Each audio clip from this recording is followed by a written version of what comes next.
এবার যদি একটু ম্যাচের স্ট্যাটিস্টিক জানতে চাই, আর কোন দলকে বা কোন প্লেয়ারকে কিভাবে আপনি রেট করতে চান? শুরুতেই যারা আর্জেন্টিনার ভক্ত আছেন তাদের সবার প্রতি আসলে শুভকামনা থাকলো। আর্জেন্টিনা খুব ভালোভাবেই বিশ্বকাপের ট্রফি ধরে রাখার মিশনটা শুরু করলো। নিশ্চয়ই তারা সবাই আনন্দিত।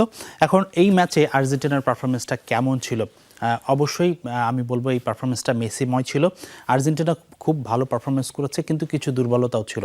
সেই বিষয়গুলো আমরা একটু আলোচনা করব, দর্শকদের কিছু তথ্য দেখাবো এবং আমরা চেষ্টা করব জানাতে যে আসলে একটু বেসিক বিষয়গুলো নিয়ে প্রথমে আলোচনা করা যাক। আর্জেন্টিনা 3টা গোল পেয়েছে ঠিকই, কিন্তু বল পজিশনে কিন্তু আলজেরিয়ার আধিক্য ছিল। আর্জেন্টিনার বিপক্ষে তারা 52% বল ডমিনেট করেছে, 48% বল পজিশন ছিল আর্জেন্টিনার। টোটাল শট যদি দেখি আমরা, আর্জেন্টিনা 10টি নিয়েছে, আলজেরিয়া নিয়েছে 7টি শট। একুরেট পাসের ক্ষেত্রেও কিন্তু আলজেরিয়া এগিয়ে ছিল।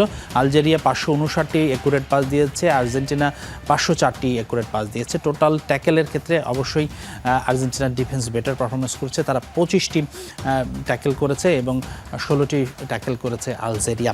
আমাদের কাছে আরও কিছু তথ্য আছে, সেগুলো একটু দেখাতে চাই।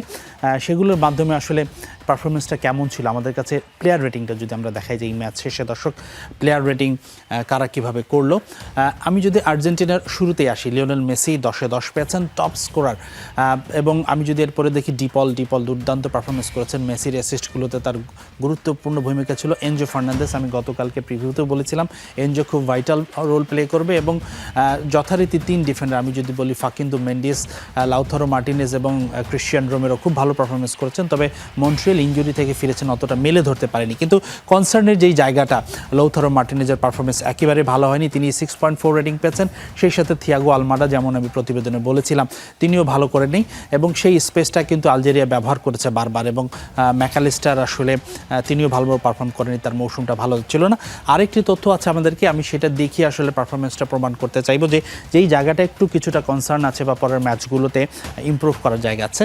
এই যে ছবিটা আমার পেছনে দেখা যাচ্ছে, এটা হলো আলজেরিয়া যেই গোলটি স্কোর করেছিল অফসাইডে, যে গোলটি কিন্তু বাতিল হয়ে গেছিলো। আমি একটু যদি সামনে গিয়ে বলতে চাই, এই সাইড থেকে আক্রমণটা কিন্তু আলজেরিয়া শুরু করেছিল। আমি যেটা বলছিলাম যে যেই চ্যানেলে আসলে লাউথারো মার্টিনেজ, থিয়াগো আলমাদা ছিলেন, সেই জায়গা থেকে দেখুন কত বড় স্পেস আছে, তারা এই স্পেস দিয়ে ঢুকেছিল। এবং এই ফুটবলারটা তিনি এই ডিফেন্সের যে থ্রু পাস দিলেন, আলমাডা যেই জায়গায় আসলে মন্ট্রিয়াল ছিলেন, সেই জায়গা থেকে এই বলটা কিন্তু ঢুকে যায় এবং ওই ফুটবলারটার কাছে চলে যায় যিনি গোলটা স্কোর করেছিলেন।